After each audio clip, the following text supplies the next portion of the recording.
when we got called by Nazareth College to participate in this dance festival and come home to Rochester with my work at this level. It was, I think, one of the most exciting gigs I've gotten in a very long time.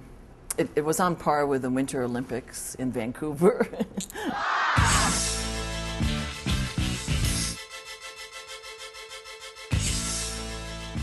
Because we're part of the Nazareth College inaugural dance festival with a theme, what is dance? This is very, very dear to my heart. I've, for a very long time, been talking about that question and been asking what I think are fairly fundamental questions about the three elements that I think are embedded in the word dance, which is time, space, and body.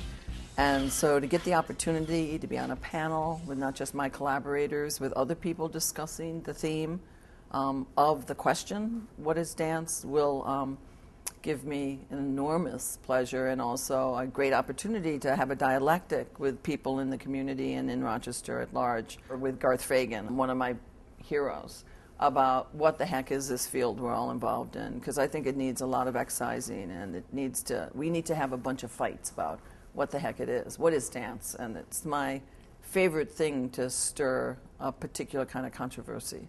I think that the status of culture, specifically in the United States, as STREB has traveled around for the last 15 years or so, is mostly centered on the campuses and the universities and the colleges and the theaters that they run.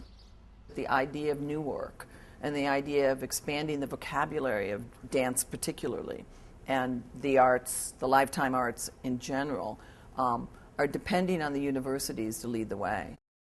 The big question, which I have absorbed, which is how do you tell the truth with movement? And how do you not artificialize movement? And my early experiments after graduating from college in 1972 were about me being in a studio thinking about what can the body do?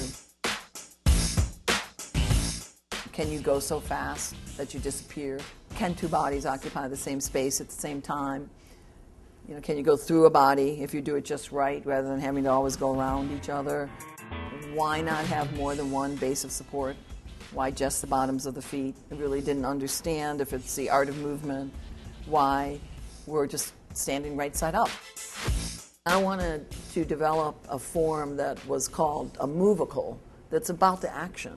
So we've gathered together these Broadway theatrical, this team of Broadway inventors that have a long history with putting on a show. And we're hoping to, with outside help and outside artistic collaborators, to figure out if we could, be the first show that actually isn't a circus, isn't a sports event, but is really about the action, and we're calling it a movical. Choreographers usually sit alone in their studio, tell the people what to do, order it in the way they think is effective, and that's it. But that's not how theater works, and that's not how film works. And so I'm experimenting with someone, an outside eye, who knows about the arc of a show, an evening. And this is what I've come up with. 15 tons of equipment on Nazareth stage, with 8 dancers that really there's nothing they can't do. The audience is going to walk into the theater and look at the stage and go, oh my gosh, what's that? What's that stuff up there? And they're going to see the lights, and they're going to get signals that this isn't like any other show they've ever seen.